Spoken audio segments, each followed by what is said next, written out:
आइए अब सवाल नंबर 13 करते हैं। सवाल नंबर 13 क्या कह रहा है कि -1 में क्या जोड़ा जाए कि 7/5 प्राप्त हो। सवाल का कहने का क्या मतलब है कि -1 में हम कितना जोड़ेंगे कि हमें कितना मिले, 7/5 मिले। तो हम मान लेते हैं कि माना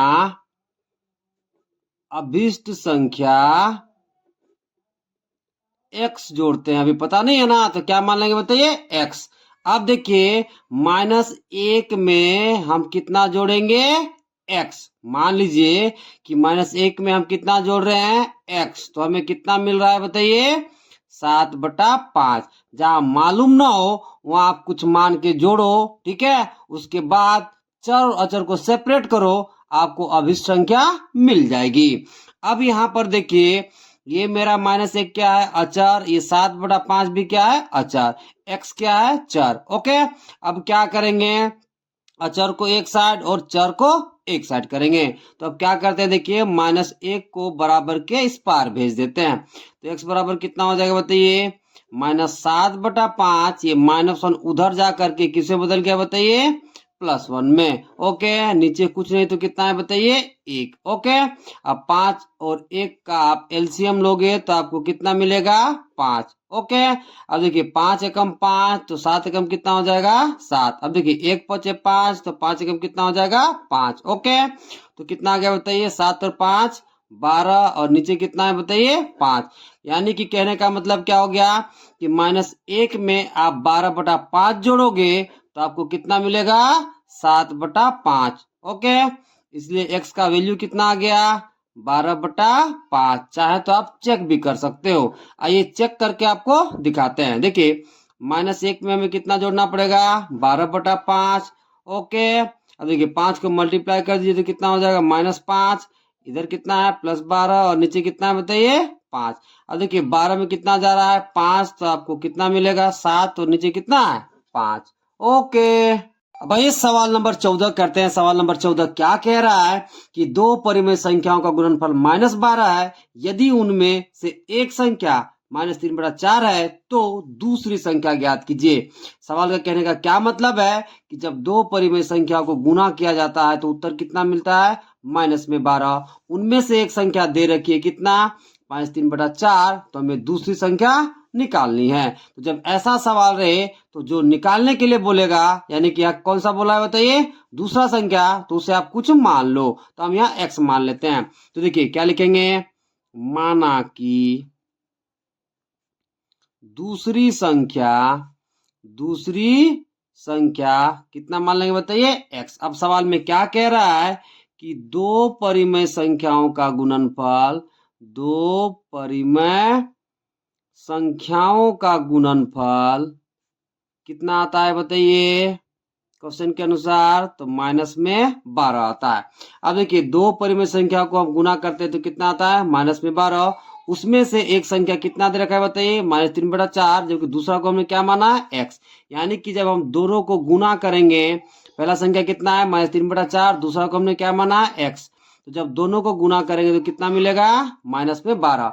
अब आप क्या करोगे, चर और अचर को एक साइड करोगे, यानी कि सेपरेट करोगे, चर को एक साइड और अचर को एक साइड। देखिए यहाँ 3 किस रूप में है x के साथ, गुना के रूप में, 4 किस रूप में, भागा के रूप में। देखिए 3 उस पार जाएगा तो किसमें बदल जाएगा, भागा में। 4 उस पार जाएगा तो किसमें बदलेगा, गुना में। तो ये करते हैं। तो देखिए पहले से कितना है, -12, -3 बराबर के उस पार चला गया तो किसमें बदल गया, भागा में। तो कितना हो गया, -3। अब 4 यहाँ भागा के रूप में है तो बराबर के उस पार जाएगा तो किसमें बदलेगा, गुना में। ओके, और देखिए माइनस से माइनस कैंसिल आउट, 3 चौका कितना हो जाएगा बताइए, 12। ओके, तो 4 चौका कितना हो जाएगा, 16। कहने का मतलब क्या हो गया कि -3/4 को जब आप 16 से गुना करोगे तो आपको कितना मिलेगा, -12। इसलिए दूसरी संख्या को हमने क्या माना है बताइए, x। तो उसका वैल्यू कितना आ गया है, 16। ओके, चाहे तो आप चेक भी कर सकते हो। आइए चेक करके दिखाते हैं। देखिए पहला संख्या कितना दिया था, -3/4। हम किसके साथ गुना किए थे, x के साथ। ओके, तो -3/4 के जगह 3/4, x का मान रखिए, कितना आया है, 16। अब देखिए 4 चौका कितना हो गया, 16, 4 तिया कितना हो जाएगा, 12, माइनस है तो -12। ओके, देखिए आ गया ना आपका -12। ओके, देखिए सवाल नंबर 15 क्या कह रहा है कि -7/13 से कौन सी संख्या को गुना करे कि 28 प्राप्त हो। कहने का मतलब क्या है कि -7/13 से हम कौन सी संख्या को गुना करें कि हमें कितना मिले, 28 मिले। तो देखिए अभी हमें नहीं पता कि कौन सी संख्या से गुना करें, तो आप x मान लोगे। तो क्या लिखोगे, माना कि अभिष्ट संख्या बराबर आप x मान लोगे। ओके, अब क्या करेंगे, देखिए अब प्रश्नानुसार चलिए।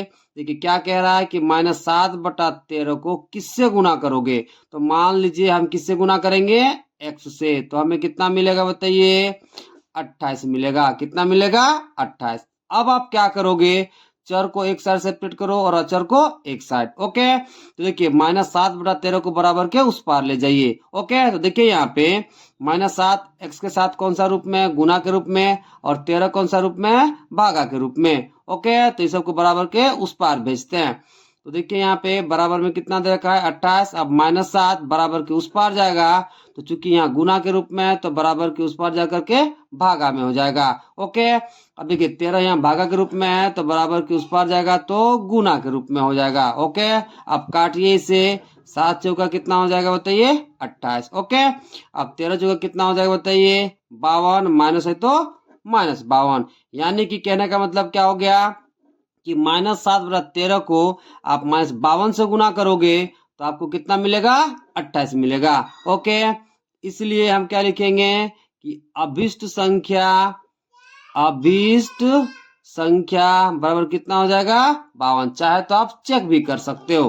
देखिए -7/13 को हम किससे गुना करेंगे, माइनस में बताइए 52 से। ओके, अब देखिए माइनस माइनस कैंसिल आउट। 13 चौका कितना हो गया बताइए, 52। तो 7 चौका आपका कितना हो गया बताइए, 28। ओके।